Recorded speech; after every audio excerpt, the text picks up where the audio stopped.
Hi ಸ್ನೇಹಿತರೆ, ಎಲ್ರಿಗೂ ನಮಸ್ಕಾರ. ನಾನು ನಂಜನಾಯಕ್, ಸ್ಪರ್ಧಾ ಕರ್ನಾಟಕ ಅಕಾಡೆಮಿ ಶಿವಮೊಗ್ಗ. ಸ್ಪರ್ಧಾ ಕರ್ನಾಟಕ ಯೂಟ್ಯೂಬ್ ಚಾನಲ್ಗೆ ನಿಮಗೆಲ್ಲರಿಗೂ ಕೂಡ ಆತ್ಮೀಯವಾದ ಸ್ವಾಗತ. ಸ್ನೇಹಿತರೆ, ಇವತ್ತು ನಾವು ಈ ಒಂದು ವಿಡಿಯೋದಲ್ಲಿ ಈ ಬೀಟ್ ಫಾರೆಸ್ಟರ್, ಇನ್ನೇನು ಕೆಲವೇ ದಿನದಲ್ಲಿ ಈ ಬೀಟ್ ಫಾರೆಸ್ಟರ್ ಎಕ್ಸಾಮ್ ನಡೆಯಲಿದೆ. ಅದರ ಜೊತೆಗೆ ಲ್ಯಾಂಡ್ ಸರ್ವೇರ್ ಎಕ್ಸಾಮಿಗೆ ಸಂಬಂಧಪಟ್ಟಂತೆ ಈ ಜಿಯೋಗ್ರಫಿ ವಿಷಯದ ಮೇಲೆ ಕೆಲವೊಂದು ಪ್ರಶ್ನೆಗಳನ್ನು ಕೇಳ್ತಾ ಬರ್ತಾನೆ. ಲ್ಯಾಂಡ್ ಸರ್ವೇರ್ ಎಕ್ಸಾಮಲ್ಲಿ ಪೇಪರ್ ಫಸ್ಟ್ ಮತ್ತು ಪೇಪರ್ ಸೆಕೆಂಡ್ ಎರಡರಲ್ಲೂ ಕೂಡ ಈ ಒಂದು ಜಿಯೋಗ್ರಫಿ ವಿಷಯದ ಮೇಲೆ ಕ್ವಶನ್ಸ್ಗಳಿದ್ರೆ, ಹಾಗೆ ಬೀಟ್ ಫಾರೆಸ್ಟಲ್ಲೂ ಕೂಡ ಇಂಪಾರ್ಟೆಂಟ್ ಕ್ವಶನ್ಸ್ಗಳನ್ನು ರೈಸ್ ಮಾಡ್ತಾನೆ. ಆ ನಿಟ್ಟಿನಲ್ಲಿ ಇವತ್ತು ನಾವು ಈ ಎರಡೂ ಎಕ್ಸಾಮಿಗೆ ಸಂಬಂಧಪಟ್ಟಂತಹ ಜಿಯೋಗ್ರಫಿ ವಿಷಯದ ಮೇಲೆ ಯಾವ ರೀತಿ ಪ್ರಶ್ನೆಗಳನ್ನು ಕೇಳ್ತಾ ಬರ್ತಾನೆ ಅನ್ನೋದನ್ನು ಈ ಒಂದು ವಿಡಿಯೋದಲ್ಲಿ ನಾನು ನಿಮಗೆ ಕ್ಲಿಯರ್ ಮಾಡಿಕೊಡ್ತೀನಿ. ಅದಕ್ಕಿಂತ ಮುಂಚಿತವಾಗಿ ಸ್ನೇಹಿತರೆ, ಸ್ಪರ್ಧಾ ಕರ್ನಾಟಕ ಅಕಾಡೆಮಿ ಯೂಟ್ಯೂಬ್ ಚಾನಲಿಗೆ ಯಾರು ಸಬ್ಸ್ಕ್ರೈಬ್ ಆಗಿಲ್ವೋ ದಯಮಾಡಿ ಸಬ್ಸ್ಕ್ರೈಬ್ ಆಗಿ, ಬೆಲ್ ಬಟನ್ ಒತ್ತಿ, ಹಾಗೆ ನೋಟಿಫಿಕೇಷನ್ ಪಡ್ಕೊಳ್ಳಿ. ಅದರ ಜೊತೆಗೆ ಸ್ನೇಹಿತರೆ, ಸ್ಪರ್ಧಾ ಕರ್ನಾಟಕ ಅಕಾಡೆಮಿಯ ವತಿಯಿಂದ ನಾವು ಆನ್ಲೈನ್ ಕ್ಲಾಸಸ್ಸನ್ನು ಕೂಡ ಸ್ಟಾರ್ಟ್ ಮಾಡಿದ್ದೀವಿ. ಈ ಆನ್ಲೈನ್ ಕ್ಲಾಸಸ್ ನಿಮಗೆ ಈ ಬೀಟ್ ಫಾರೆಸ್ಟರ್ ಎಕ್ಸಾಮಿಗೆ ಸಂಬಂಧಪಟ್ಟಂತೆ ಸಪ್ರೇಟ್ ಮ್ಯಾಥ್ಸೇ ಒಂದು ಕೋರ್ಸ್ ಇದೆ. ನಿಮಗೆ ಕೇವಲ ಮ್ಯಾಥ್ಸ್ ಬೇಕಿದ್ರೆ ಮ್ಯಾಥ್ಸನ್ನು ಕೂಡ 40 ಮಾರ್ಕ್ಸಿನ ಕ್ವಶನ್ಸ್ಗಳಿಗೆ ರಿಲೇಟೆಡ್ ಆಗಿರುವಂತಹ ಒಂದು ವಿಡಿಯೋಸ್ಗಳು ನಿಮಗೆ ಸಿಗ್ತವೆ ಆನ್ಲೈನಲ್ಲಿ. ಅದರ ಜೊತೆಗೆ ಕಂಪ್ಲೀಟ್ ಆಗಿರುವಂಥ ಒಂದು ಪ್ಯಾಕೇಜು ಕೂಡ ಸಿಗುತ್ತೆ. ಅಂದರೆ ಜನರಲ್ ಸ್ಟಡೀಸ್ ಪೇಪರಿಗೆ ಸಂಬಂಧಪಟ್ಟಂತೆ history, economics, geography, current affairs, science, overall ಆಗಿ 100 ಮಾರ್ಕ್ಸಿನ ಕ್ವಶನ್ಸ್ ಏನಿರ್ತಾವೋ ಬೀಟ್ ಫಾರೆಸ್ಟಿಗೆ, ಅದಕ್ಕೂ ಕೂಡ ಕಂಪ್ಲೀಟ್ ಆಗಿರುವಂಥ ಒಂದು ಪ್ಯಾಕೇಜ್ ವಿಡಿಯೋನು ಕೂಡ ನಿಮಗೆ ಸಿಗುತ್ತೆ. ಹಾಗೆ ಲ್ಯಾಂಡ್ ಸರ್ವೇರಲ್ಲಿ ಪೇಪರ್ ಸೆಕೆಂಡ್ ಮತ್ತು ಪೇಪರ್ ಫಸ್ಟ್ ಎರಡಕ್ಕೂ ಸಂಬಂಧಪಟ್ಟಂತೆ ಸಪ್ರೇಟ್ ಕೋರ್ಸನ್ನು ನಾವು ಲಾಂಚ್ ಮಾಡಿದ್ದೀವಿ. ಯಾರಿಗೆ ಆಫ್ಲೈನ್ ಕ್ಲಾಸಸ್ಸಿಗೆ ಬರೋಕ್ಕಾಗಲ್ವೋ ನೀವು ಆನ್ಲೈನ್ ಕೋರ್ಸಸನ್ನು ನೀವು ಪಡ್ಕೋಬಹುದು. ಹಾಗೆ ಸ್ನೇಹಿತರೆ, ಇವತ್ತಿನ ಈ ಎರಡೂ ಎಕ್ಸಾಮಿಗೆ ಸಂಬಂಧಪಟ್ಟಂತಹ ಮೊದಲನೇ ಪ್ರಶ್ನೆ ಯಾವುದು ಅಂತ ನೋಡೋದಾದರೆ ನೋಡಿ, ಜಾರ್ಖಂಡ್ ಈ ಕೆಳಗಿನ ಯಾವ ರಾಜ್ಯಗಳೊಂದಿಗೆ ಗಡಿಯನ್ನು ಹಂಚಿಕೊಂಡಿಲ್ಲ? ಇಲ್ಲಿ ಅರ್ಥ ಮಾಡ್ಕೋಬೇಕಾಗಿರೋದೇನಪ್ಪ ಅಂದರೆ, ಹಂಚಿಕೊಂಡಿಲ್ಲ ಎನ್ನುವಂತಹ ಪದವನ್ನು ಅರ್ಥ ಮಾಡ್ಕೋಬೇಕು. ಯಾವಾಗಲೂ ಕೂಡ ಯಾವ ರೀತಿ ಕ್ವಶನ್ಸ್ ಇದೆ, ಈ ಕೆಳಗಿನ ಯಾವ ರಾಜ್ಯಗಳೊಂದಿಗೆ ಗಡಿಯನ್ನು ಹಂಚಿಕೊಂಡಿದೆ ಅಂತ ಕೇಳ್ತಾ ಬರ್ತಾನೆ. ಬಾರ್ಡರ್ ಶೇರಿಂಗ್ ಸ್ಟೇಟ್ಸ್ ಯಾವುದು ಅಂತ ಕೇಳ್ತಾ ಬರ್ತಾನೆ. ಇಲ್ಲಿ ಯಾವುದು ಹಂಚಿಕೆ ಆಗಿಲ್ಲ ಅಂತ ಕೇಳಿರೋದ್ರಿಂದ ಆಪ್ಷನಲ್ಲಿ ಯಾವ್ಯಾವುದಿದೆ ನೋಡಿ, ಒಂದು ಛತ್ತೀಸ್ಗಢ ಇದೆ, ಒಡಿಸ್ಸಾ, ವೆಸ್ಟ್ ಬೆಂಗಾಲ್ ಮತ್ತು ಮಧ್ಯಪ್ರದೇಶ್ ಅಂತ 4 ಆಪ್ಷನನ್ನು ಕೊಟ್ಟಿದ್ದಾರೆ. ಇದರಲ್ಲಿ ಸರಿಯಾದಂತಹ ಉತ್ತರವನ್ನು ನಾವು ಆಯ್ಕೆ ಮಾಡಬೇಕಾಗತ್ತೆ. ಈ ರೀತಿ ಪ್ರಶ್ನೆಗಳು ಕಾಮನ್ ಆಗಿ ಬರ್ತಾನೆ ಇರ್ತಾವೆ. ಹಾಗಾದರೆ ಈ ಪ್ರಶ್ನೆಗಳಿಗೆ ನಾವು ಅಕ್ಯುರೇಟ್ ಆನ್ಸರನ್ನು ಮಾಡಬೇಕಂದ್ರೆ ಫಸ್ಟ್ ನಾವು ಮ್ಯಾಪ್ ರೀಡಿಂಗನ್ನು ಚೆಂದ ಕಲಿಬೇಕಾಗತ್ತೆ. ಯಾಕಂದರೆ ಭಾರತದಲ್ಲಿರುವಂತಹ ಒಟ್ಟಾರೆ 28 ರಾಜ್ಯಗಳು, ಆ ರಾಜ್ಯಗಳಿಗೆ ಸಂಬಂಧಪಟ್ಟಂತಹ ಒಂದೊಂದು ರಾಜ್ಯವೂ ಕೂಡ ಯಾವ್ಯಾವ ರಾಜ್ಯಗಳೊಂದಿಗೆ ಗಡಿಯನ್ನು ಹಂಚಿಕೊಂಡಿದ್ದಾವೆ, ಆ ವಿಷಯವನ್ನು ನಾವು ಅರ್ಥ ಮಾಡಿಕೊಂಡ್ರೆ ಇಂತಹ ಪ್ರಶ್ನೆ ಯಾವುದು ಕೇಳಿದರೂ ಕೂಡ ನಾವು ಆನ್ಸರನ್ನು ಮಾಡ್ಬೋದು. ಹಾಗಾದರೆ ಕೊಟ್ಟಿರುವಂತಹ ಈ ಜಾರ್ಖಂಡ್ ರಾಜ್ಯಕ್ಕೆ ಸಂಬಂಧಪಟ್ಟಂತಹ ಹೇಳಿಕೆ ಯಾವುದು ಸರಿಯಾಗಿದೆ ಅಥವಾ ಯಾವುದು ತಪ್ಪಾಗಿದೆ ಅಂತ ನೋಡೋದಾದರೆ ಫಸ್ಟ್ ಮ್ಯಾಪಲ್ಲಿ ನಾವು ಇದನ್ನು ಕ್ಲಿಯರ್ ಮಾಡ್ಕೊಳ್ತಾ ಹೋಗೋಣ. ನೋಡಿ ಸ್ನೇಹಿತರೆ, ಇಂಡಿಯನ್ ಮ್ಯಾಪನ್ನು ತಗೊಂಡಾಗ ಭಾರತದಲ್ಲಿರುವಂತಹ ಒಟ್ಟು ರಾಜ್ಯಗಳ ಸಂಖ್ಯೆ ಎಷ್ಟು? 28 ರಾಜ್ಯಗಳಿದ್ದಾವೆ. 29 ರಾಜ್ಯಗಳಿದ್ವು. ಆ 29 ರಾಜ್ಯಗಳಲ್ಲಿ 2019ರಲ್ಲಿ 2019ನಲ್ಲಿ ಈ ಜಮ್ಮು ಕಾಶ್ಮೀರ JK ಅನ್ನುವಂಥದ್ದನ್ನು ಯೂನಿಯನ್ ಟೆರಿಟರಿಯಾಗಿ ಬದಲಾವಣೆ ಮಾಡ್ತೀವಿ. ಆಗ ಎಷ್ಟು ರಾಜ್ಯಗಳಾಯ್ತಪ್ಪ ಅಂದರೆ 28 ರಾಜ್ಯಗಳಾಯಿತು. ಆ 28 ರಾಜ್ಯಗಳ ನಂತರ 29ನೇ ರಾಜ್ಯವಾಗಿ ಸೇರ್ಪಡೆಯಾಗಿದ್ದು ಯಾವುದಪ್ಪ ಅಂದರೆ ತೆಲಂಗಾಣ ರಾಜ್ಯ 2014ರಲ್ಲಿ. ಈಗ ಪ್ರೆಸೆಂಟ್ ಇರುವಂಥ 28 ಸ್ಟೇಟಲ್ಲಿ ಯಾವ್ಯಾವ ಸ್ಟೇಟ್ನೊಂದಿಗೆ ಬಾರ್ಡರ್ ಶೇರ್ ಮಾಡ್ಕೊಂಡಿದೆ ಅನ್ನೋದು ಗೊತ್ತಿರಬೇಕಾಗತ್ತೆ. ಅದರಲ್ಲಿ ಕೊಟ್ಟಿರುವಂತಹ ಜಾರ್ಖಂಡ್ ರಾಜ್ಯವನ್ನು ಫಸ್ಟ್ ಮಾರ್ಕ್ ಮಾಡ್ಕೊಳ್ಳೋಣ. ಜಾರ್ಖಂಡ್ ರಾಜ್ಯಕ್ಕೆ ಸಂಬಂಧಪಟ್ಟಂತಹ ಒಂದು ಸರಿಯಾದಂಥ ಉತ್ತರ ಯಾವುದಂತ ನೋಡೋದಾದರೆ ನೋಡಿ, ಇಲ್ಲಿದೆಯಲ್ಲ, ಇದೇ ಜಾರ್ಖಂಡ್ ಸ್ಟೇಟ್, ಇದು ಜಾರ್ಖಂಡ್ ರಾಜ್ಯ. ಈಗ ಜಾರ್ಖಂಡ್ ರಾಜ್ಯ ಯಾವ್ಯಾವ ರಾಜ್ಯಗಳೊಂದಿಗೆ ಗಡಿಯನ್ನು ಹಂಚಿಕೊಂಡಿದೆ ಅಂದರೆ ನೋಡಿ, ಫಸ್ಟ್ ಇದೆ ಬಿಹಾರ. ಓಕೆ, ಫಸ್ಟ್ ಒಂದು ಬಿಹಾರ ಒಂದೇದು. ನೆಕ್ಸ್ಟು ಎರಡನೇದು ಯಾವುದಿದೆ ನೋಡಿ, ಉತ್ತರ ಪ್ರದೇಶ್. ಸೆಕೆಂಡ್ ಒಂದು ನೋಡೋದಾದರೆ UP ಇದೆ. ಅದಾದ ನಂತರ ಛತ್ತೀಸ್ಗಢ ಇದೆ, 3ನೇ ರಾಜ್ಯ ಛತ್ತೀಸ್ಗಢ. 4ನೇ ರಾಜ್ಯ ಒಡಿಸ್ಸಾ ಗಡಿಯನ್ನು ಹಂಚಿಕೊಂಡಿದೆ. 5ನೇದು ಯಾವುದಿದೆಯಪ್ಪ ಅಂದರೆ ವೆಸ್ಟ್ ಬೆಂಗಾಲ್ ಇದೆ, ಪಶ್ಚಿಮ ಬಂಗಾಳ. ಹಾಗಾದರೆ ಜಾರ್ಖಂಡ್ ರಾಜ್ಯ ಎಷ್ಟು ರಾಜ್ಯಗಳೊಂದಿಗೆ ಗಡಿಯನ್ನು ಹಂಚಿಕೊಂಡಿದೆ ಅಂದರೆ 5 ರಾಜ್ಯಗಳೊಂದಿಗೆ ಗಡಿ ಹಂಚಿಕೊಂಡಿರೋದು. ಬಿಹಾರ, ಉತ್ತರ ಪ್ರದೇಶ್, ಛತ್ತೀಸ್ಗಢ, ನೆಕ್ಸ್ಟ್ ಒಡಿಸ್ಸಾ, ಲಾಸ್ಟ್ ಒಂದು ಯಾವುದು ವೆಸ್ಟ್ ಬೆಂಗಾಲ್. ಹಾಗಾದರೆ ಕೊಟ್ಟಿರುವಂಥ ಆಪ್ಷನನ್ನು ಈ ಕಡೆ ನೋಡೋದಾದರೆ ಯಾವ್ಯಾವ ರಾಜ್ಯದೊಂದಿಗೆ ಗಡಿಯನ್ನು ಹಂಚಿಕೊಂಡಿದೆ ಅಂದರೆ ನೋಡಿ, ಒಡಿಸ್ಸಾ ಅನ್ನೋದು ಸರಿಯಾಗಿದೆ, ಪಶ್ಚಿಮ ಬಂಗಾಳದೊಂದಿಗೆ ಗಡಿಯನ್ನು ಹಂಚಿಕೊಂಡಿದೆ, ಹಾಗೆ ಛತ್ತೀಸ್ಗಢದೊಂದಿಗೂ ಕೂಡ ಗಡಿಯನ್ನು ಹಂಚಿಕೊಂಡಿದೆ.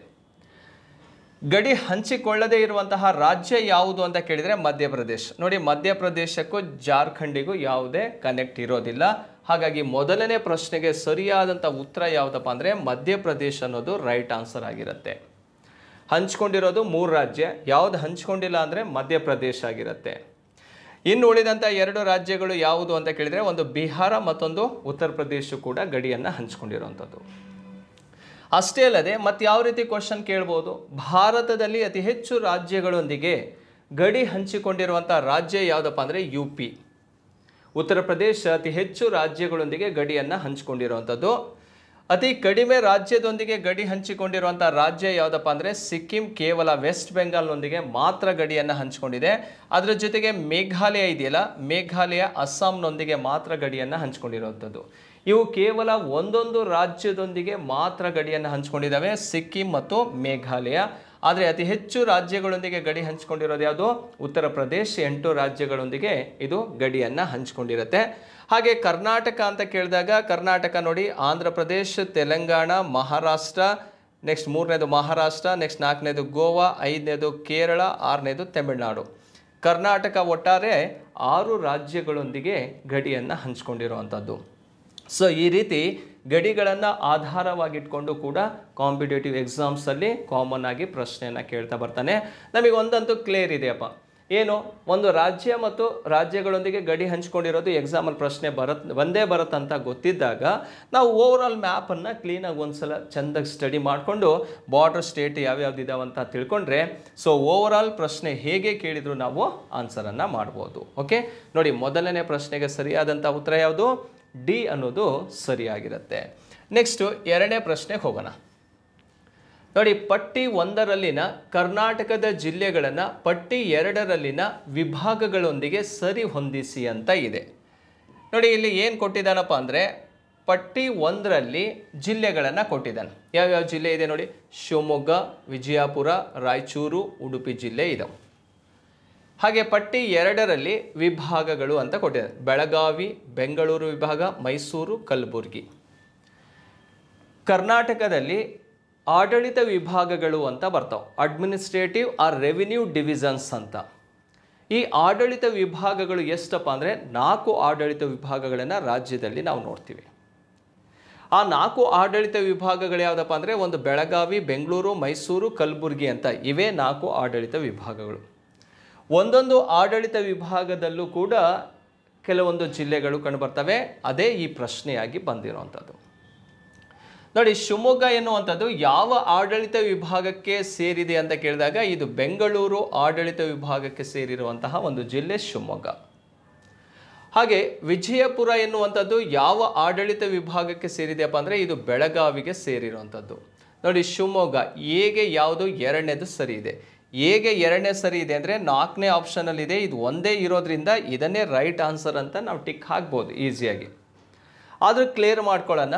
2ನೇದಕ್ಕೆ ನೋಡಿ, 1ನೇದು ಸರಿಯಾಗಿದೆ, ಇಲ್ಲಿ ಕೂಡ ರೈಟ್ ಆಗಿದೆ. ರಾಯಚೂರು ಅನ್ನುವಂಥದ್ದು ಯಾವ ಆಡಳಿತ ವಿಭಾಗಕ್ಕೆ ಸೇರುತ್ತಪ್ಪ ಅಂದರೆ ಕಲಬುರಗಿಗೆ ಸೇರುತ್ತೆ. 4ನೇದು ಇದಕ್ಕೆ ಸರಿಯಾಗಿರುವಂಥದ್ದು. ಉಡುಪಿ ಅಂತ ಇದೆ, ಉಡುಪಿ ಮೈಸೂರು ಆಡಳಿತ ವಿಭಾಗಕ್ಕೆ ಸೇರುತ್ತೆ. 3ನೇ ಆಪ್ಷನ್ನು ಇದಕ್ಕೆ ಸರಿಯಾಗಿದೆ. ಓವರ್ ಆಲ್ ನೋಡಿದಾಗ 2ನೇ ಪ್ರಶ್ನೆಗೆ ಸರಿಯಾದಂಥ ಉತ್ತರ ಯಾವುದಪ್ಪ ಅಂದರೆ 4ನೇ ಆಪ್ಷನ್ ಅನ್ನೋಂಥದ್ದು ಇದಕ್ಕೆ ಸರಿಯಾಗಿರುವಂಥ ಉತ್ತರ ಆಗಿರುತ್ತೆ. ಹಾಗಾದರೆ ಕರ್ನಾಟಕದಲ್ಲಿರುವಂತಹ ಒಟ್ಟು ಜಿಲ್ಲೆಗಳ ಸಂಖ್ಯೆ ಎಷ್ಟಪ್ಪ ಅಂದರೆ ಒಟ್ಟು 31 ಜಿಲ್ಲೆಗಳು ನಮ್ಮ ರಾಜ್ಯದಲ್ಲಿ ಪ್ರಸ್ತುತ ನಾವು ನೋಡ್ತೇವೆ. 30ನೇ ಜಿಲ್ಲೆ ಯಾವುದಪ್ಪ ಅಂದರೆ ಯಾದಗಿರಿ, 31ನೇ ಜಿಲ್ಲೆ ವಿಜಯನಗರ ಜಿಲ್ಲೆ, ಹೊಸಪೇಟೆ ಅದರ ಕೇಂದ್ರ ಸ್ಥಾನದಲ್ಲಿ ಇರುವಂಥದ್ದು. ಹಾಗಾದರೆ ಆ 31 ಜಿಲ್ಲೆಗಳು ಏನಿದಾವಲ್ಲ, ಆ 31 ಜಿಲ್ಲೆಗಳು ಯಾವ್ಯಾವ ಆಡಳಿತ ವಿಭಾಗಗಳಲ್ಲಿ ಬರ್ತಾವೆ ಅನ್ನೋದು ಕೂಡ ನಮಗೆ ಗೊತ್ತಿರಬೇಕಾಗತ್ತೆ. ಸೊ ಅದನ್ನು ಮ್ಯಾಪಲ್ಲಿ ಕ್ಲಿಯರ್ ಮಾಡ್ಕೋಬೋದು, ಯಾವ್ಯಾವ ಆಡಳಿತ ವಿಭಾಗದಲ್ಲಿ ಯಾವ್ಯಾವ ಜಿಲ್ಲೆಗಳು ಕಂಡು ಬರ್ತಾವೆ. ಒಂದೊಂದೇ ಕ್ಲಿಯರ್ ಮಾಡ್ಕೊಳ್ತಾ ಹೋಗೋದಾದರೆ ಫಸ್ಟು ಬೆಂಗಳೂರು ಆಡಳಿತ ವಿಭಾಗಕ್ಕೆ ಹೋಗೋಣ. ಇದು ಬೆಂಗಳೂರು ಭಾಗವಾಗಿರುತ್ತೆ ನೋಡಿ. ಶಿವಮೊಗ್ಗ ಕಂಡುಬರುತ್ತೆ, ದಾವಣಗೆರೆ ಇದೆ, ಚಿತ್ರದುರ್ಗ ಇದೆ, ತುಮಕೂರು, ಚಿಕ್ಕಬಳ್ಳಾಪುರ, ಕೋಲಾರ, ಬೆಂಗಳೂರು ಗ್ರಾಮಾಂತರ ಮತ್ತು ಬೆಂಗಳೂರು ನಗರ ಜಿಲ್ಲೆ ಇದೆ, ಹಾಗೆ ರಾಮನಗರ ಅಂತ ಕಂಡುಬರುತ್ತೆ. ಇವಿಷ್ಟು ಕೂಡ ಇಲ್ಲಿ ಮಾರ್ಕ್ ಮಾಡ್ತೀನಲ್ಲ, ಇವಿಷ್ಟು ಜಿಲ್ಲೆಗಳು ಯಾವ ಆಡಳಿತ ವಿಭಾಗಕ್ಕೆ ಸೇರೋದಪ್ಪ ಅಂದರೆ ಬೆಂಗಳೂರು. ಈ ಕಡೆ ಕೆಳಭಾಗ ಇದೆಯಲ್ಲ, ಇದು ಮೈಸೂರು ಆಡಳಿತ ವಿಭಾಗಕ್ಕೆ ಸೇರಿರೋದು. ಯಾವ್ಯಾವುದು ಅಂತ ಕೇಳಿದರೆ ಉಡುಪಿ, ಚಿಕ್ಕಮಗಳೂರು, ಹಾಸನ, ದಕ್ಷಿಣ ಕನ್ನಡ, ಕೊಡಗು, ಮಂಡ್ಯ, ಮೈಸೂರು ಮತ್ತು ಚಾಮರಾಜನಗರ ಜಿಲ್ಲೆ ಮೈಸೂರು ಆಡಳಿತ ವಿಭಾಗಕ್ಕೆ ಸೇರಿರೋದು. ಇದು ಬೆಂಗಳೂರು ಒಂದನೇದು. ಎರಡನೇದು ಯಾವುದಪ್ಪ ಅಂದರೆ ಮೈಸೂರು ಆಡಳಿತ ವಿಭಾಗ.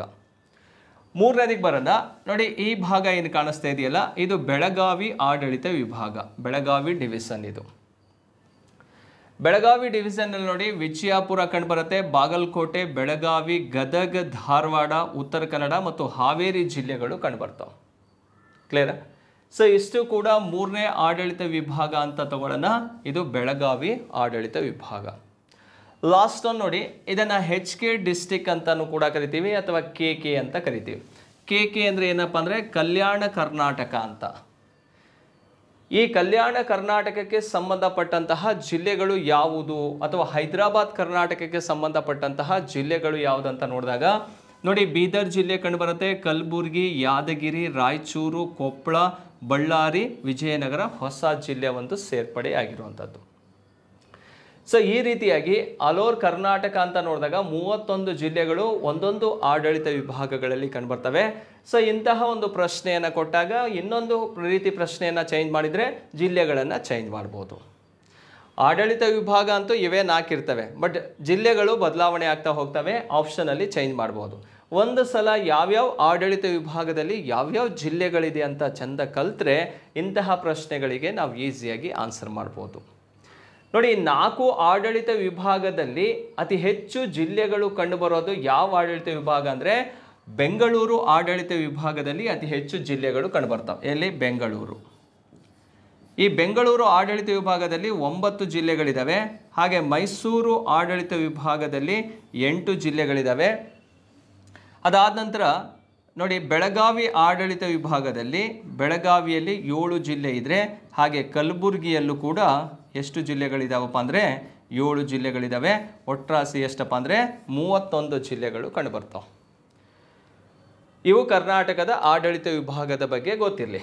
ಅದರ ಜೊತೆಗೆ ಈ 4 ಆಡಳಿತ ವಿಭಾಗಗಳಲ್ಲಿ ಜಿಯೋಗ್ರಫಿಕಲಿ ಲಾರ್ಜೆಸ್ಟ್ ಅಡ್ಮಿನಿಸ್ಟ್ರೇಟಿವ್ ಡಿವಿಷನ್ ಇನ್ ಕರ್ನಾಟಕ ಅಂದರೆ ಕರ್ನಾಟಕದ ಅತಿ ದೊಡ್ಡ ಆಡಳಿತ ವಿಭಾಗ ಯಾವುದಪ್ಪ ಅಂದರೆ ಅದು ಬೆಳಗಾವಿ ಆಡಳಿತ ವಿಭಾಗವಾಗಿರುತ್ತೆ. ಅತಿ ದೊಡ್ಡದಿದು.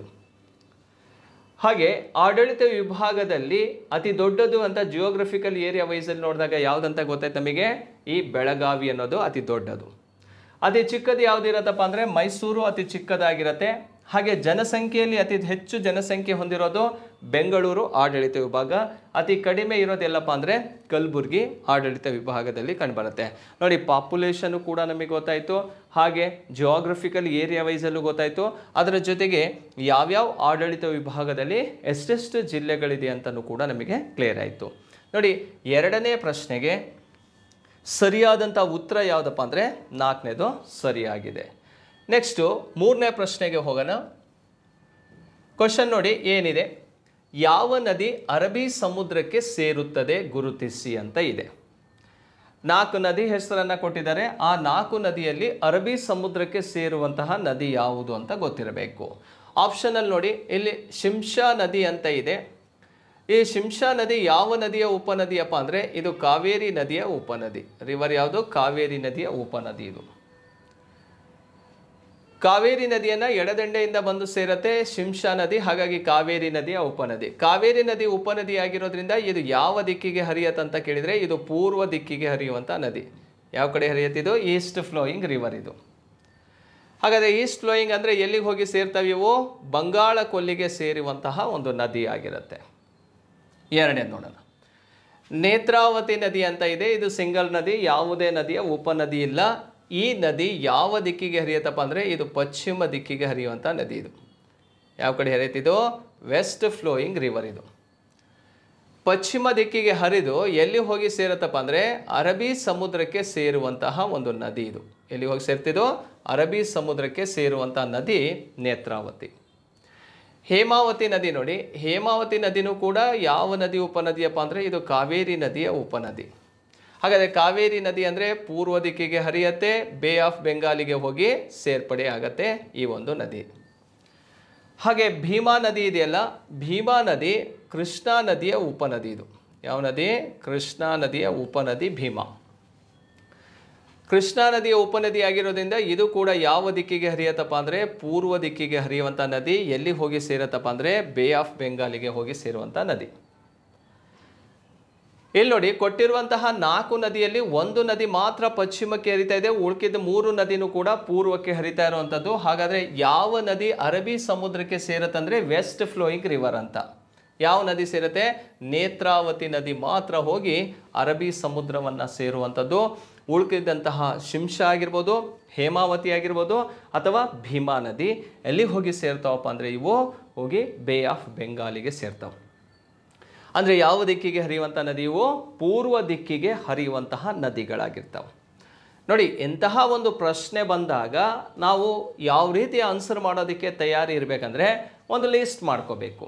ಈಸ್ಟ್ ಫ್ಲೋಯಿಂಗ್ ರಿವರ್ಸ್ ಮತ್ತು ವೆಸ್ಟ್ ಫ್ಲೋಯಿಂಗ್ ರಿವರ್ಸ್ ಅಂತ. ಇಲ್ಲಿ ಕೆಲವೊಂದು ಇಂಪಾರ್ಟೆಂಟ್ ನದಿಗಳನ್ನು ನಿಮಗೆ ತೋರಿಸ್ತೀನಿ ನೋಡಿ. ಕರ್ನಾಟಕದಲ್ಲಿ ಹರಿಯುವಂಥ ನದಿಗಳಲ್ಲಿ ಪೂರ್ವಕ್ಕೆ ಹರಿಯುವಂಥ ನದಿ ಅಥವಾ ಪಶ್ಚಿಮಕ್ಕೆ ಹರಿಯುವಂಥ ನದಿಗಳು ಯಾವುದು ನೋಡಿ. ಈಗ ಈಸ್ಟ್ ಫ್ಲೋಯಿಂಗ್ ಮತ್ತು ವೆಸ್ಟ್ ಫ್ಲೋಯಿಂಗ್ ಅಂತ ತಗೊಂಡಾಗ ಇಲ್ಲಿ ಪೂರ್ವಕ್ಕೆ ಹರಿಯುವಂಥ ನದಿ ಹಾಗೆ ಪಶ್ಚಿಮಕ್ಕೆ ಹರಿಯುವಂಥ ನದಿಗಳು ನೋಡಿ. ಕರ್ನಾಟಕಕ್ಕೆ ಸಂಬಂಧಪಟ್ಟಂತೆ ಅಥವಾ ಆಲ್ ಓವರ್ ಇಂಡಿಯಾ ಅಂತ ನೋಡೋದಾದರೂ ಕೂಡ ಯಾವ್ಯಾವ ನದಿಗಳು ಪೂರ್ವಕ್ಕೆ ಹರಿತಾವಪ್ಪ ಅಂದರೆ ಗಂಗಾ ಪ್ಲಸ್ ಅದರ ಉಪನದಿ, ನೆಕ್ಸ್ಟು ಬ್ರಹ್ಮಪುತ್ರ ಮತ್ತು ಅದರ ಉಪನದಿ. ಕ್ಲಿಯರ್? ಅದಾದ ನಂತರದಲ್ಲಿ ಮಹಾನದಿ ಹರಿಯತ್ತೆ ಮತ್ತು ಅದರ ಉಪನದಿಗಳು. ನೆಕ್ಸ್ಟ್ ಗೋದಾವರಿ ಮತ್ತು ಅದರ ಉಪನದಿಗಳು. ಹಾಗೆ ರಿವರ್ ಕೃಷ್ಣ ಮತ್ತು ಅದರ ಉಪನದಿಗಳು.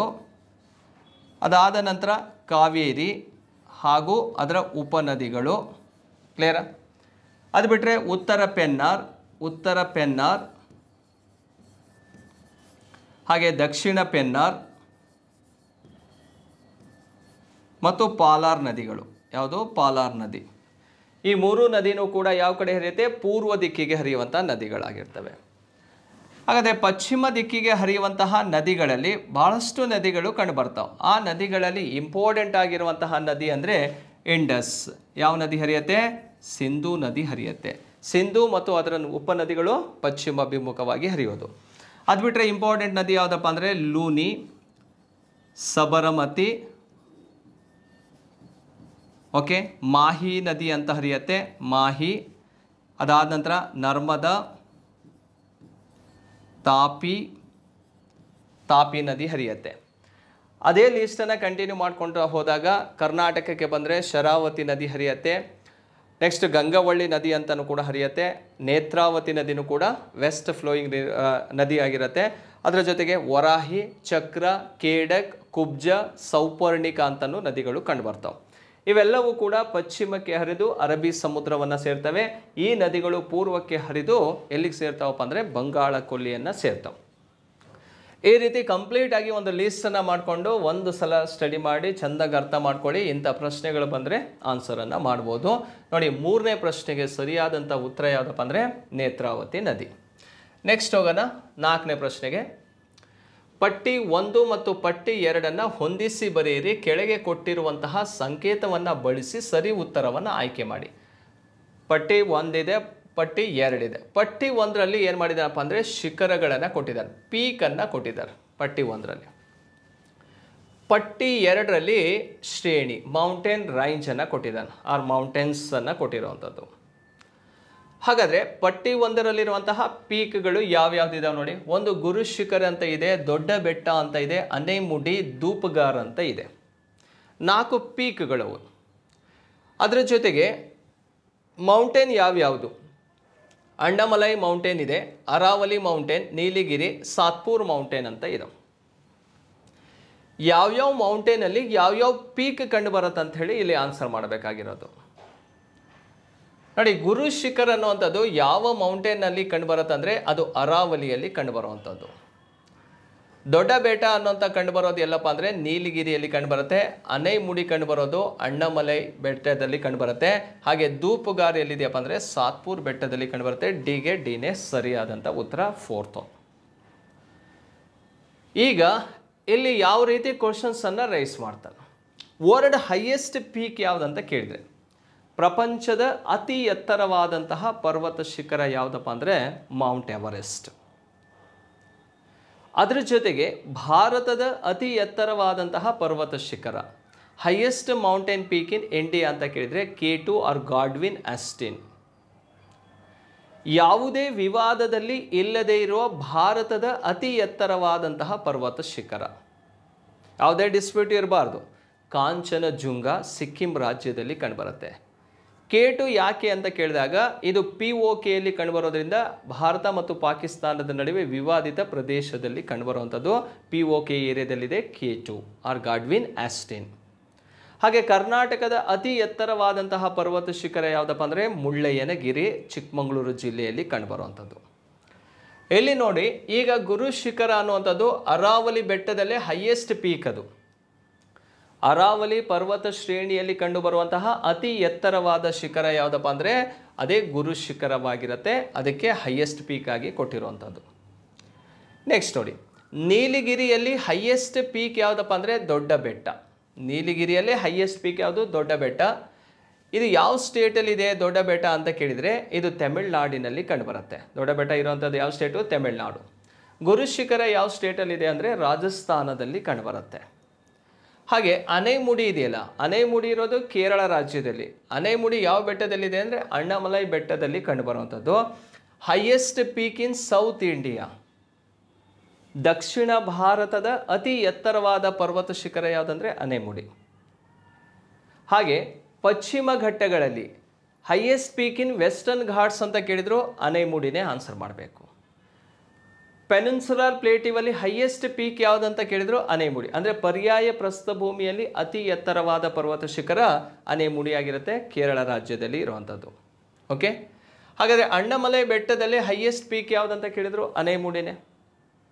ನೆಕ್ಸ್ಟ್ ನೋಡಿ, ಸಾತ್ಪುರ್ ಬೆಟ್ಟದಲ್ಲಿ ಹೈಯೆಸ್ಟ್ ಪೀಕ್ ಯಾವುದಪ್ಪ ಅಂದರೆ ಧೂಪುಗಾರ್. ಧೂಪುಗಾರ್ ಸಾತ್ಪುರ್ ಬೆಟ್ಟದ ಅತಿ ಎತ್ತರವಾದಂತಹ ಪರ್ವತ ಶಿಖರೆಯಾಗಿರುತ್ತೆ. ಹಾಗೆ ವಿಂಧ್ಯ ಪರ್ವತದಲ್ಲಿ ಹೈಯೆಸ್ಟ್ ಪೀಕ್ ಯಾವುದಪ್ಪ ಅಂದರೆ ಅಮರಕಂಟಕ್ ಅಂತ. ವಿಂಧ್ಯ ಪರ್ವತದಲ್ಲಿ ಹೈಯೆಸ್ಟ್ ಪೀಕ್ ಅಮರಕಂಟಕ್. ಅದೇ ರೀತಿ ಪೂರ್ವ ಘಟ್ಟಗಳಲ್ಲಿ ಅತಿ ಎತ್ತರವಾದಂತಹ ಪರ್ವತ ಶಿಖರ ಯಾವುದಪ್ಪ ಅಂದರೆ ಜಿಂದಾಗಢ ಅಂತ ಇದೆ, ಅರಮಕೊಂಡ. ಯಾವ್ದು ಆಪ್ಷನ್ ಇರುತ್ತೆ ನೋಡಿ ಆನ್ಸರ್ ಮಾಡಬೇಕಾಗತ್ತೆ. ಜಿಂದಾಗಢ ಇದ್ದರೂ ಆನ್ಸರ್ ರೈಟು, ಅರಮಕೊಂಡ ಅಂತ ಕೊಟ್ಟರು ಆಯಿತು. ಸಿಂಗಲ್ ಆಗಿ ಕೊಟ್ಟರೆ ಅರಮಕೊಂಡ ಅಂತ ಇದ್ದರೆ ಆನ್ಸರನ್ನು ಮಾಡ್ಬೋದು.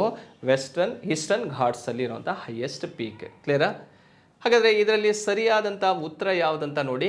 ಎಗೆ 2ನೇದು ಸರಿ ಇದೆ. 2 ಎಲ್ಲೆಲ್ಲಿದೆ ನೋಡಿ, 1ನೇದ್ರಲ್ಲೂ 2 ಇದೆ, ಹಾಗೆ 3ನೇದ್ರಲ್ಲೂ 2 ಇದೆ, ಮತ್ತು 2ನೇದ್ರಲ್ಲೂ 2 ಇದೆ. ಇಲ್ಲಿ ತಪ್ಪು ಯಾವುದಾಗಿದೆ? 4th one ಅನ್ನೋದು ರಾಂಗ್ ಇದೆ. ದೊಡ್ಡ ಬೆಟ್ಟ ಅಂತ ಇದೆ.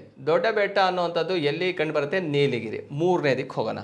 ಇಲ್ಲಿ 3 ಅಂತ ಇದೆ, ಇಲ್ಲೂ ಕೂಡ 3 ಇಲ್ಲ, ಇಲ್ಲೂ ಕೂಡ 3 ಇಲ್ಲ. ಇದಕ್ಕೆ ಸರಿಯಾದಂಥ ಉತ್ತರ ಯಾವುದು ಅನ್ನೋದು ಗೊತ್ತಾಗ್ತದೆ. 2ನೇದು ರೈಟ್ ಆನ್ಸರ್ ಅಂತ ಸಿಗುತ್ತೆ. ಅನೈಮುಡಿ ನೋಡಿ 1ನೇದ್ರಲ್ಲಿದೆ, ಧೂಪುಗಾರ್ ಎಲ್ಲಿದೆ? 4ನೇದ್ರಲ್ಲಿದೆ. ಹಾಗಾಗಿ ಈ 4ನೇ ಪ್ರಶ್ನೆಗೆ ಸರಿಯಾದಂಥ ಉತ್ತರ ಯಾವುದಪ್ಪ ಅಂದರೆ 2ನೇದು ಸರಿಯಾಗಿರುತ್ತೆ. ನೆಕ್ಸ್ಟ್ ಹೋಗೋಣ ಸ್ನೇಹಿತರೆ. 5ನೇ ಕ್ವಶನ್ ಯಾವುದಿದೆ? ಭಾರತದ ಮೊದಲ ಚಿಟ್ಟೆ ಉದ್ಯಾನವನ ಎಲ್ಲಿ ಸ್ಥಾಪನೆಯಾಯಿತು? First butterfly park in India ಅಂತ ಕೇಳಿದರೆ, ಭಾರತದಲ್ಲೇ ಮೊಟ್ಟ ಮೊದಲ ಬಾರಿಗೆ ಚಿಟ್ಟೆ ಪಾರ್ಕನ್ನು ಪ್ರಾರಂಭಿಸಿದ್ದು ಯಾವ ರಾಷ್ಟ್ರೀಯ ಉದ್ಯಾನವನದಲ್ಲಿ? ಕುದುರೆಮುಖ ರಾಷ್ಟ್ರೀಯ ಉದ್ಯಾನವನ ಅಂತ ಇದೆ, ಬನ್ನೇರುಘಟ್ಟ ಅಂತ ಇದೆ, ಬಂಡೀಪುರ ಇದೆ, ನಾಗರಹೊಳೆ ಇದೆ.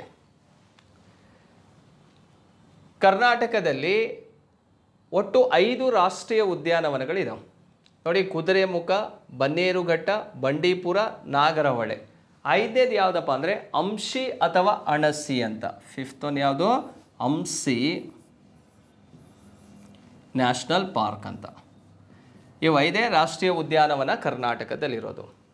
ಬಟ್ ಇದು ಆಪ್ಷನಲ್ಲಿ ಇಲ್ಲ. ನಿಮಗೆ ಒಟ್ಟಾರೆ ನ್ಯಾಷನಲ್ ಪಾರ್ಕ್ ಎಷ್ಟಿದೆ ಅಂತ ಕೇಳಿದರೆ 5 ನ್ಯಾಷನಲ್ ಪಾರ್ಕು. ಅಂಶಿ ಇರೋದು ಯಾವ ಜಿಲ್ಲೆಯಲ್ಲಪ್ಪ ಅಂದರೆ ಉತ್ತರ ಕನ್ನಡ ಜಿಲ್ಲೆಯಲ್ಲಿ ಕಂಡುಬರುತ್ತೆ. ಉತ್ತರ ಕನ್ನಡ ಜಿಲ್ಲೆಯಲ್ಲಿರುವಂಥದ್ದು. ಹಾಗೆ ನೋಡಿ, ನಾಗರಹೊಳೆ ಇರುವಂಥದ್ದು ಕೊಡಗು ಪ್ಲಸ್ ಮೈಸೂರು ಜಿಲ್ಲೆಯಲ್ಲಿ ಕಂಡುಬರುತ್ತೆ. ಕೊಡಗು ಪ್ಲಸ್ ಮೈಸೂರು ಜಿಲ್ಲೆ. ಹಾಗೆ ಬಂಡೀಪುರ ಇರುವಂಥದ್ದು ಚಾಮರಾಜನಗರ ಜಿಲ್ಲೆ. ಬಂಡೀಪುರ ಯಾವ ಜಿಲ್ಲೆಯಲ್ಲಿದೆ? ಚಾಮರಾಜನಗರ ಜಿಲ್ಲೆ. ಬನ್ನೇರುಘಟ್ಟ ಇರುವಂಥದ್ದು ಬೆಂಗಳೂರಿನಲ್ಲಿ ಕಂಡುಬರುತ್ತೆ. ನೋಡಿ, ಕುದುರೆಮುಖ ಇರುವಂಥದ್ದು ಎಲ್ಲಿ ಅಂತ ಕೇಳಿದರೆ ಚಿಕ್ಕಮಗಳೂರು ಜಿಲ್ಲೆಯಲ್ಲಿ. ಚಿಕ್ಕಮಗಳೂರು ಜಿಲ್ಲೆಯಲ್ಲಿ ಕುದುರೆಮುಖ ನ್ಯಾಷನಲ್ ಪಾರ್ಕ್ ಇದೆ.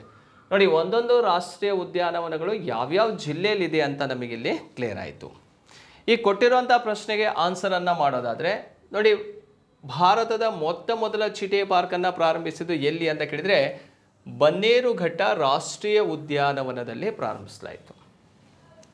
ಹಾಗಾದರೆ ಈ ಚಿಟ್ಟೆ ಪಾರ್ಕನ್ನು ಯಾವ ವರ್ಷದಲ್ಲಿ ಆರಂಭಿಸಲಾಯಿತಪ್ಪ ಅಂದರೆ 2006ರಲ್ಲಿ 2006 ಇದನ್ನು ಬಟರ್ಫ್ಲೈ ಪಾರ್ಕ್ ಅಂತೇಳಿ ಡಿಕ್ಲೇರ್ ಮಾಡ್ತಾರೆ. ಬನ್ನೇರುಘಟ್ಟದಲ್ಲಿ ಬೆಂಗಳೂರು ನಗರದಲ್ಲಿ ಇರುವಂಥದ್ದು 2006ರಲ್ಲಿ ಆಗಿರೋದ್ರಿಂದ ಇದು ಭಾರತದ ಮೊದಲ ಚಿಟ್ಟೆ ಪಾರ್ಕ್ ಆಗಿರುತ್ತೆ. ಈ ಬನ್ನೇರುಘಟ್ಟ ರಾಷ್ಟ್ರೀಯ ಉದ್ಯಾನವನ ಇದೆಯಲ್ಲ, ಇದು ರಾಜ್ಯದ ಅತಿ ಚಿಕ್ಕ ರಾಷ್ಟ್ರೀಯ ಉದ್ಯಾನವನ. Smallest national park in Karnataka ಅಂತ ಕೇಳಿದರೆ ಅದು ಬನ್ನೇರುಘಟ್ಟ ರಾಷ್ಟ್ರೀಯ ಉದ್ಯಾನವನ ಆಗಿರುತ್ತೆ. ಹಾಗೆ ಕುದುರೆಮುಖ ರಾಷ್ಟ್ರೀಯ ಉದ್ಯಾನವನ ಇದೆಯಲ್ಲ, ಈ ನ್ಯಾಷನಲ್ ಪಾರ್ಕಲ್ಲಿ ಈ ಸಿಂಹಬಾಲದ ಸಿಂಗಳಿಕ ಅಂತ ಕಂಡುಬರ್ತಾರೆ, ಮಖಾರ್ ಅಂಥೇಳಿ. ಆ ಸಿಂಹಬಾಲದ ಸಿಂಗಳಿಕ ಅತಿ ಹೆಚ್ಚು ಕಂಡುಬರೋದು ಯಾವ ರಾಷ್ಟ್ರೀಯ ಉದ್ಯಾನವನ ಅಂತ ಕೇಳಿದರೆ ಕುದುರೆಮುಖ ರಾಷ್ಟ್ರೀಯ ಉದ್ಯಾನವನ. ಈ ರಾಷ್ಟ್ರೀಯ ಉದ್ಯಾನವನದ ಭಾಗದಲ್ಲಿ ಈ ಕಬ್ಬಿಣದ ಅದಿರು, ಮ್ಯಾಂಗನೀಸ್ ಅತಿ ಹೆಚ್ಚು ಸಿಗತ್ತೆ. ಸೊ ಇದನ್ನು ಯುನೆಸ್ಕೋ ಪಟ್ಟಿಗೆ ಸೇರಿಸಿರೋದ್ರಿಂದ, ಹಾಗೆ ರಾಷ್ಟ್ರೀಯ ಉದ್ಯಾನವನದ ಭಾಗವಾಗಿರೋದ್ರಿಂದ ಇಲ್ಲಿ ಗಣಿಗಾರಿಕೆಯನ್ನು ನಿಷೇಧ ಮಾಡಲಾಗಿದೆ. ಹಾಗೆ ಬಂಡೀಪುರ ಇದೆಯಲ್ಲ, ಇದು ಕರ್ನಾಟಕದ ಅತಿ ದೊಡ್ಡ ರಾಷ್ಟ್ರೀಯ ಉದ್ಯಾನವನ. ಯಾವುದು? ಬಂಡೀಪುರ ರಾಷ್ಟ್ರೀಯ ಉದ್ಯಾನ ಮತ್ತು ನಾಗರಹೊಳೆ ರಾಷ್ಟ್ರೀಯ ಉದ್ಯಾನವನ ಇದೆಯಲ್ಲ, ಇವೆರಡೂ ಭಾಗದಲ್ಲಿ ಅತಿ ಹೆಚ್ಚು ಆನೆಗಳು ಕಂಡುಬರ್ತಾವೆ. ಅದರ ಜೊತೆಗೆ ಹುಲಿ ಸಂರಕ್ಷಣಾ ತಾಣಗಳ ಪಟ್ಟಿಯಲ್ಲೂ ಕೂಡ ಇದ್ದಾವೆ ಬಂಡೀಪುರ ಮತ್ತು ನಾಗರಹೊಳೆ. ಈ ನಾಗರಹೊಳೆ ರಾಷ್ಟ್ರೀಯ ಉದ್ಯಾನವನವನ್ನು ರಾಜೀವ್ ಗಾಂಧಿ ನ್ಯಾಷನಲ್ ಪಾರ್ಕ್ ಅಂತಲೂ ಕೂಡ ಕರೆಯೋದುಂಟು. ಕ್ಲಿಯರಾ? ರಾಜೀವ್ ಗಾಂಧಿ ರಾಷ್ಟ್ರೀಯ ಉದ್ಯಾನವನ ಯಾವುದನ್ನು ಕರಿತೀವಿ? ನಾಗರಹೊಳೆ ರಾಷ್ಟ್ರೀಯ ಉದ್ಯಾನವನಕ್ಕೆ ಕರಿತೀವಿ. ಓಕೆ, ನೋಡಿ, ಇದು ಒಂದು ಸ್ಮಾಲ್ ಕ್ವಶನ್ ಇಟ್ಕೊಂಡು ಇಷ್ಟು ವಿಷಯವನ್ನು ನಾವಿಲ್ಲಿ ಅಧ್ಯಯನ ಮಾಡ್ತಾ ಹೋಗ್ಬೋದು. 5ನೇ ಪ್ರಶ್ನೆಗೆ ಸರಿಯಾದಂಥ ಉತ್ತರ ಯಾವುದಪ್ಪ ಅಂದರೆ ಬಿ ಅನ್ನೋದು ರೈಟ್ ಆನ್ಸರ್ ಆಗಿರುತ್ತೆ. ನೆಕ್ಸ್ಟ್ 6ನೇ ಪ್ರಶ್ನೆ ಹೋಗೋಣ. ಈ ಹೇಳಿಕೆಗಳನ್ನು ಪರಿಶೀಲಿಸಿ ಸರಿ ಉತ್ತರವನ್ನು ಸಂಕೇತ ಆಧರಿಸಿ ಪತ್ತೆ ಹಚ್ಚಿ ಅಂತ ಇದೆ. ಸ್ಟೇಟ್ಮೆಂಟ್ ಕೊಟ್ಟಿದ್ದಾನೆ, ಆ ಸ್ಟೇಟ್ಮೆಂಟಲ್ಲಿ ಯಾವುದು ರೈಟ್ ಇದೆ ಅಂಥೇಳಿ ಫೈಂಡ್ ಔಟ್ ಮಾಡಬೇಕಾಗತ್ತೆ. ನೋಡಿ, ಭಾರತೀಯ ಪರ್ಯಾಯ ದ್ವೀಪ ಗೋಂಡ್ವಾನ ಭೂಮಿಯ ಭಾಗವಾಗಿದೆ. ಅಂದರೆ ಇಂಡಿಯನ್ ಪೆನಿನ್ಸುಲಾರ್ ಏನಿದೆಯಲ್ಲ, ಅದು one of the part of Gondwana land mass ಅಂತ. ಸರಿನೋ ತಪ್ಪಂದರೆ ಅದು ಸರಿ. ಅಂದರೆ ಭಾರತದ ಪರ್ಯಾಯ ದ್ವೀಪ ಏನಿದೆಯಲ್ಲ, ಅದು ಗೋಂಡ್ವಾನ ಭೂರಾಶಿಗೆ ಸೇರಿದ ಒಂದು ಭಾಗ. ಇದು ಸರಿಯಾಗಿದೆ. 2ನೇ ಆಪ್ಷನ್ ಏನಿದೆ ನೋಡಿ, ಹಾಗಾದರೆ ಗೋಂಡ್ವಾನ ಒಳಗೊಂಡಂತಹ ಭಾಗಗಳು ಯಾವ್ಯಾವುದು? ಸೊ ಯಾವ್ಯಾವ land mass part of the Gondwana ಅಂತ ಕೇಳಿದರೆ ದಕ್ಷಿಣ ಅಮೇರಿಕಾ ಇದು ಸರಿಯಾಗಿದೆ, ಆಫ್ರಿಕಾ ಇದು ಕೂಡ ಸರಿಯಾಗಿರುವಂಥದ್ದು. ಅದರ ಜೊತೆಗೆ ಆಸ್ಟ್ರೇಲಿಯಾ ಇದೆ, ಅಂಟಾರ್ಟಿಕಾ ಮತ್ತು ಭಾರತ, ಇವಿಷ್ಟು ಭೂಭಾಗಗಳು ಯಾವುದಕ್ಕೆ ಸೇರಿದೆ? ಗೋಂಡ್ವಾನ ಭೂರಾಶಿಗೆ ಸೇರಿರುವಂಥದ್ದು. ಅದರ ಜೊತೆಗೆ ಜಿಲ್ಯಾಂಡಿಯಾ ಅಂತಲೂ ಕೂಡ ಬರುತ್ತೆ. ಆ ಜಿಲ್ಯಾಂಡಿಯಾನು ಕೂಡ one of the part of Gondwana land mass ಅಂತಲೇ ಕರಿತೀವಿ. ಹಾಗಾದರೆ ಇಷ್ಟು ಭೂಭಾಗಗಳನ್ನು ಒಳಗೊಂಡಿರುವಂಥದ್ದು. ಹಾಗಾಗಿ ಏನು ಸರಿ ಇದೆ? ಇಲ್ಲಿ ಬಿ ಆಪ್ಷನ್ನು ಕೂಡ ಸರಿ ಇದೆ. ಕೊಟ್ಟಿರೋದು ನೋಡಿ, 1 ಮಾತ್ರ ಸರಿ, 2 ಮಾತ್ರ ಸರಿ, 1 ಮತ್ತು 2 ಸರಿ, 1 ಮತ್ತು 2 ತಪ್ಪಂತ ಇದೆ. ಇಲ್ಲಿ ಸರಿ ಯಾವುದು? 1 ಮತ್ತು 2 ಸರಿ. ಹಾಗಾಗಿ ಸಿ ಆನ್ಸರ್ ಇದಕ್ಕೆ ರೈಟ್ ಆನ್ಸರ್ ಅಂತ ತಗೋಬೇಕು. ಹಾಗಾದರೆ ಇದಕ್ಕೆ ಸ್ವಲ್ಪ ಬೇಸಿಕ್ ಕಾನ್ಸೆಪ್ಟನ್ನು ನೋಡಿ, ಮ್ಯಾಪಲ್ಲೇ ಕ್ಲಿಯರ್ ಮಾಡಿಕೊಡೋಣ. ಈ ಗೋಂಡ್ವಾನ ಭೂರಾಶಿಗೆ ಸೇರಿರುವಂಥ ಭಾಗಗಳು ಯಾವ್ಯಾವುದು? ಭೂಮಿ ಉಗಮವಾದಂತಹ ಸಂದರ್ಭದಲ್ಲಿ ಇದು ಒಂದೇ ಒಂದು ಸ್ಟ್ರಕ್ಚರ್ ಇತ್ತು ನೋಡಿ. ಇದನ್ನು ಸೂಪರ್ ಕಾಂಟಿನೆಂಟ್ ಅಂತ ಕರಿತಿದ್ರು. ಇದನ್ನು ಓವರಾಲ್ ಆಗಿ ಏನಂತ ಕರಿತಿದ್ವಿ? ಸೂಪರ್ ಕಾಂಟಿನೆಂಟ್ ಅಂತ ಕರಿತಿದ್ರು, ಒಟ್ಟುಗೂಡಿರುವಂಥ ಭೂಭಾಗವನ್ನು. ಹಾಗೆ ಒಟ್ಟುಗೂಡಿರೋ ಭೂಭಾಗವನ್ನು ಪ್ಯಾಂಜಿಯಾ ಅಂತ ಕರಿತಿದ್ವಿ. ಅದರ ಸುತ್ತ ನೀರಿರುವಂಥ ಭಾಗವನ್ನು ಪ್ಯಾಂಥಲಸ ಅಂತ ಕರಿತಿದ್ರು. ಪ್ಯಾಂಥಲಸ ಅಂದರೆ group of water body, Pangaea ಅಂದರೆ ಗ್ರೂಪ್ ಆಫ್ ಲ್ಯಾಂಡ್ ಮಾಸ್ ಅಂತ. ಸೊ ಇಲ್ಲಿ ಭೂಭಾಗ ಮತ್ತು ಜಲಭಾಗ ಎರಡೇ ಕಾಣಿಸ್ತಾ ಇದೆ ನಮಗೆ. ಆದರೆ ಈ ಭೂಭಾಗ ಏನಾಗಿತ್ತಪ್ಪ ಅಂದರೆ ಇದನ್ನು ಎರಡು ಪಾರ್ಟ್ ಆಗಿ ಡಿವೈಡ್ ಮಾಡ್ಕೊಳ್ತೀವಿ. ಯಾವುದರ ಆಧಾರದ ಮೇಲೆ? ಸಮಭಾಜಕ ವೃತ್ತ ಹಾದು ಹೋಗುವ ಆಧಾರದ ಮೇಲೆ ಇದನ್ನು ಎರಡು ಭಾಗಗಳನ್ನಾಗಿ ವಿಭಾಗ ಮಾಡ್ಕೊಳ್ತೀವಿ. ಹಾಗಾದರೆ ಆ ಎರಡು ಭಾಗಗಳು ಯಾವ್ಯಾವುದು ನೋಡಿ? ಉತ್ತರ ಗೋಳಾರ್ಧದಲ್ಲಿರೋದನ್ನು ಲರೇಶಿಯಾ ಅಂತ, ದಕ್ಷಿಣ ಗೋಳಾರ್ಧದಲ್ಲಿರೋದನ್ನು ಗೋಂಡ್ವಾನ ಭೂರಾಶಿ ಅಂತ ಎರಡು ಭಾಗಗಳನ್ನಾಗಿ ವಿಭಾಗ ಮಾಡ್ಕೊಂಡ್ವಿ. ಹಾಗಾದರೆ ಲರೇಶಿಯಾದ ಒಂದು ಭೂಭಾಗ ಯಾವುದಪ್ಪ ಅಂದರೆ ಒಂದು ಯುರೇಷಿಯಾ. ಯುರೇಷಿಯಂ ಅಂದರೆ ಯುರೋಪ್ ಮತ್ತು ಏಷ್ಯಾಗಳನ್ನು ಒಳಗೊಂಡಿರುವಂಥ ಒಂದು ಭೂರಾಶಿ. ಈಗಲೂ ಕೂಡ ಜಾಯಿಂಟ್ ಆಗಿರುವಂಥ ಲ್ಯಾಂಡ್ ಮಾಸ್ ಅದು. ಯುರೋಪ್ ಮತ್ತು ಏಷ್ಯಾ ಜಾಯಿಂಟ್ ಆಗಿರುವಂಥ ಲ್ಯಾಂಡ್ ಮಾಸ್ ಆಗಿರುತ್ತೆ. ಇದನ್ನೇ ಯುರೇಷಿಯಾ ಅಂತ ಕರಿತೀವಿ. ಸಪ್ರೇಟ್ ಕಾಂಟಿನೆಂಟ್ ಅಂತ ಕೇಳಿದರೆ ಯುರೋಪು ಮತ್ತು ಏಷ್ಯಾ ಖಂಡ ಕಂಡುಬರುತ್ತೆ. ಅದರ ಜೊತೆಗೆ ನಾರ್ತ್ ಅಮೇರಿಕಾ ಇದೆ ನೋಡಿ. ಉತ್ತರ ಅಮೇರಿಕಾನೂ ಕೂಡ ಲರೇಷಿಯಾದ ಒಂದು ಭಾಗವಾಗಿರುತ್ತೆ. ಹಾಗಾದರೆ ಲರೇಷಿಯಾದ ಭೂಭಾಗಗಳು ಯಾವ್ಯಾವುದು? ಒಂದು ನಾರ್ತ್ ಅಮೇರಿಕಾ, ಯುರೋಪ್ ಮತ್ತು ಏಷ್ಯಾ ಮೂರು ಭಾಗಗಳು ಕಂಡುಬರ್ತವೆ, ಅಥವಾ ಮೂರು ಖಂಡಗಳು ಅದಕ್ಕೆ ಸೇರಿರುವಂಥದ್ದು. ಗೋಂಡ್ವಾನಕ್ಕೆ ಬರೋಣ. ಗೋಂಡ್ವಾನ ಅಂದ್ಕೊಳ್ಳೇನೆ ನೋಡಿ, ಸೌತ್ ಅಮೇರಿಕಾ, ದಕ್ಷಿಣ ಅಮೇರಿಕಾ ಕಂಡುಬರುತ್ತೆ. ಅದಾದ ನಂತರ ಆಫ್ರಿಕಾ ಇದೆ. ಆಫ್ರಿಕಾ ಆದ ನಂತರ ಅಂಟಾರ್ಟಿಕಾ ಕಂಡುಬರುತ್ತೆ. ಅದರ ಜೊತೆಗೆ ಆಸ್ಟ್ರೇಲಿಯಾ ಇದೆ. ಹಾಗೆ ಭಾರತನೂ ಕೂಡ ಸೇರಿರುವಂಥದ್ದು. ಸೊ ಇಷ್ಟು ಭೂಭಾಗಗಳು ಯಾವುದಕ್ಕೆ ಸೇರಿದೆ? ಗೋಂಡ್ವಾನ ಭೂರಾಶಿಗೆ ಸೇರಿರುವಂಥ ಭಾಗಗಳು. ಇದಾದ ನಂತರ ಈ ಭೂಫಲಕಗಳು, ಪ್ಲೇಟ್ಸ್ ಅಂತ ಕರಿತೀವಿ. ಈ ಭೂಫಲಕಗಳು ಒಂದರಿಂದ ಮತ್ತೊಂದು ಸಪ್ರೇಟ್ ಆಗ್ತಕ್ಕೆ ಸ್ಟಾರ್ಟ್ ಆಗುತ್ತೆ, ಫಲ್ಟ್ ಆಗುತ್ತೆ, ಅಂದರೆ ಸ್ತರಭಂಗ ಆಗುತ್ತೆ. ಸ್ತರಭಂಗ ಆಗ್ತಾ ಆಗ್ತಾ ಆಗ್ತಾ ಒಂದರಿಂದ ಮತ್ತೊಂದು ಸಪ್ರೇಟ್ ಆಗ್ತಾ ಆಗ್ತಾ ಈ ಡಿಫ್ರೆಂಟ್ ಆಗಿರೋಂಥ ಒಂದು ಕಾಂಟಿನೆಂಟ್ಸ್ಗಳು ಫಾರ್ಮೇಷನ್ ಆಗ್ತಾ ಹೋಗುತ್ತೆ. ಅವುಗಳನ್ನೇ ಖಂಡಗಳು ಅಂತ ನಾವು ಕರೀತಾ ಹೋಗ್ತೀವಿ. ನೋಡಿ, 6ನೇ ಪ್ರಶ್ನೆಗೆ ಸರಿಯಾದಂಥ ಉತ್ತರ ಯಾವುದು? 1 ಮತ್ತು 2 ಅನ್ನೋಂಥದ್ದು ರೈಟ್ ಆನ್ಸರ್ ಆಗಿರುತ್ತೆ. ನೆಕ್ಸ್ಟು 7ನೇ ಪ್ರಶ್ನೆಗೆ ಹೋಗೋಣ. ಕೆಳಗಿನ ವಿವರಣೆಯನ್ನು ಪರಿಶೀಲಿಸಿ ಅಂತ ಇದೆ.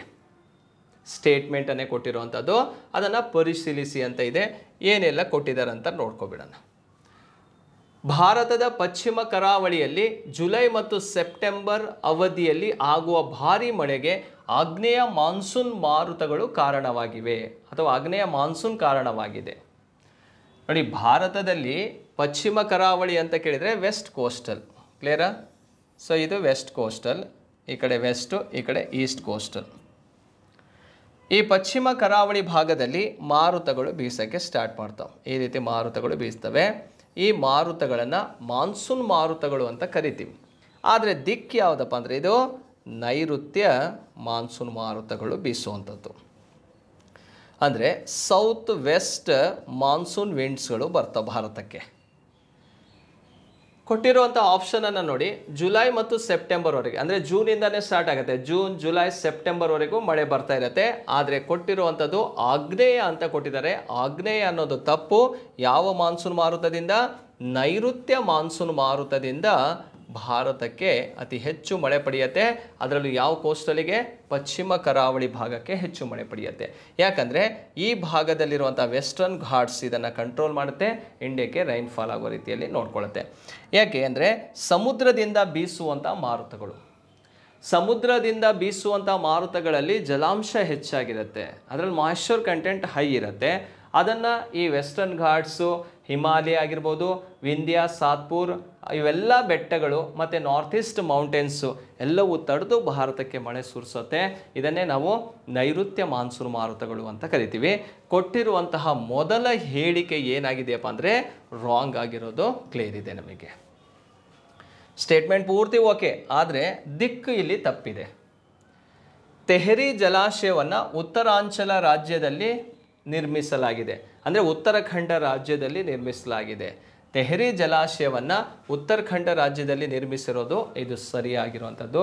ಭಾಗೀರಥಿ ನದಿಗೆ ಕಟ್ಟಿರುವಂತಹ ಒಂದು ಜಲಾಶಯ ಯಾವುದಪ್ಪ ಅಂದರೆ ತೆಹರಿ ಡ್ಯಾಮ್. ಈ ತೆಹರಿ ಎನ್ನುವಂತಹ ಸ್ಥಳದಲ್ಲಿ ನಿರ್ಮಿಸಿರೋದ್ರಿಂದ ಇದನ್ನು ತೆಹರಿ ಡ್ಯಾಮ್ ಅಂತ ಕರಿತೀವಿ. ಉತ್ತರಾಖಂಡ್ ರಾಜ್ಯದಲ್ಲಿ ಕಂಡುಬರುತ್ತೆ. ಈ ಜಲಾಶಯ ಇಂಪಾರ್ಟೆಂಟ್ ಏನಪ್ಪ ಅಂದರೆ ಇದು ಭಾರತದ ಅತಿ ಎತ್ತರವಾದಂತಹ ಜಲಾಶಯ. ಹೈಯೆಸ್ಟ್ ಡ್ಯಾಮ್ ಇನ್ ಇಂಡಿಯಾ ಅಂತ ಕೇಳಿದರೆ ಅದು ತೆಹರಿ ಜಲಾಶಯವಾಗಿರುತ್ತೆ. Second highest dam in India ಅಂತ ಕೇಳಿದರೆ ಅದು ಬಾಕ್ರಾ ನಂಗಾಲ್ ಜಲಾಶಯ, ಸೆಟ್ಲೇಜ್ ನದಿಗೆ ಕಟ್ಟಿರುವಂತಹ ಒಂದು ಡ್ಯಾಮ್. ಹಾಗಾಗಿ ಬಿ ಅನ್ನೋದು ಸರಿಯಾಗಿದೆ. ಮಾನಸ ಸರೋವರವು ಚೀನಾದಲ್ಲಿದೆ ಅಥವಾ ಚೀನಾ ಅಥವಾ ಟಿಬೆಟ್ ಭಾಗದಲ್ಲಿದೆ ಅಂತ ಕೇಳಿದ್ರು, ಇದು ಕೂಡ ಸರಿಯಾಗಿರುತ್ತೆ. ಮಾನಸ ಸರೋವರ ಇರೋದು ಅದೇ ಭಾಗದಲ್ಲಿ. ಅಯೋಧ್ಯ ನಗರವು ಗಂಗಾ ನದಿಯ ತಟದಲ್ಲಿದೆ. ಅಯೋಧ್ಯ ನಗರ ಗಂಗಾ ನದಿಯ ದಂಡೆ ಮೇಲಿಲ್ಲ. ಅದು ಅಯೋಧ್ಯ ನಗರ ಸರಯೂ ನದಿಯ ದಂಡೆ ಮೇಲಿದೆ. ಸರಯೂ ನದಿಯ ದಂಡೆ ಮೇಲೆ ಕಂಡುಬರೋದು. ಸರಯೂ ನದಿ ಗಂಗಾ ನದಿಯ ಉಪನದಿಯಾಗಿರುವಂಥ ಕಾಳಿ ನದಿಯ ಉಪನದಿಗೆ ಸೇರುತ್ತೆ. ಹಾಗಾಗಿ ಸರಯೂ ನದಿ ಅಂತ ಆಪ್ಷನಲ್ಲಿ ಕೊಟ್ಟಿದ್ರೆ ಅದು ಸರಿಯಾದಂಥ ಉತ್ತರವಾಗಿರುತ್ತೆ.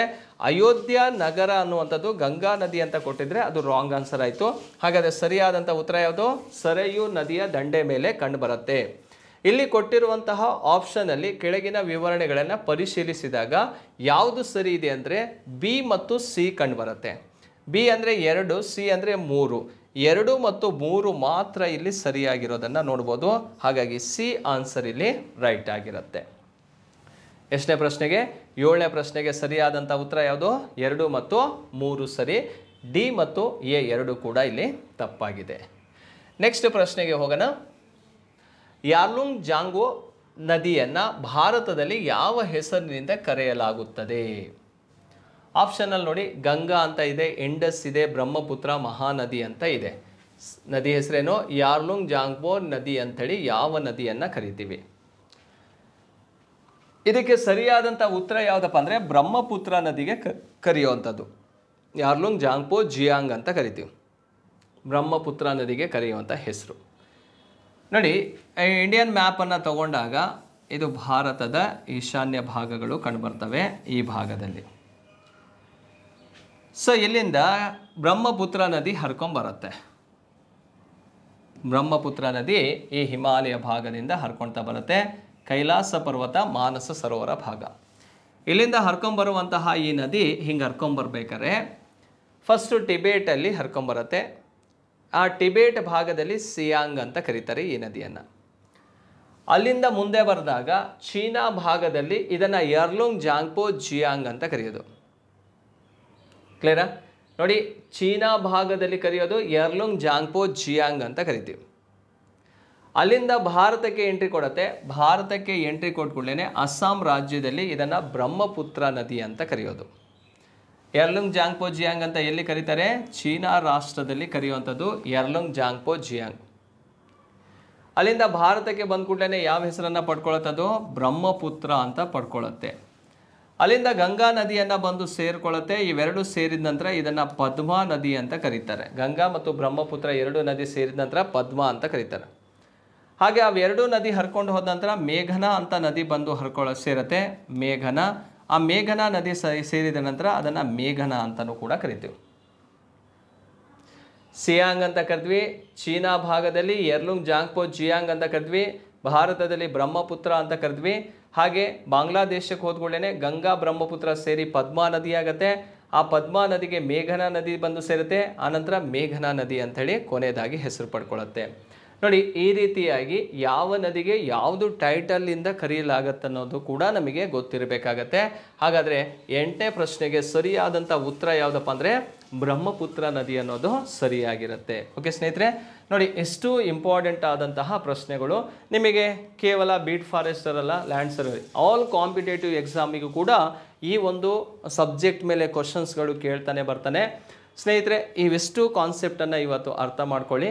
ಮುಂದಿನ ವಿಡಿಯೋದಲ್ಲಿ ಮತ್ತೆ ಕೆಲವೊಂದು ಇಂಪಾರ್ಟೆಂಟ್ ಕ್ವಶನ್ಸ್ಗಳನ್ನು ಅನಾಲಿಸಿಸ್ ಮಾಡ್ತಾ ಹೋಗೋಣ.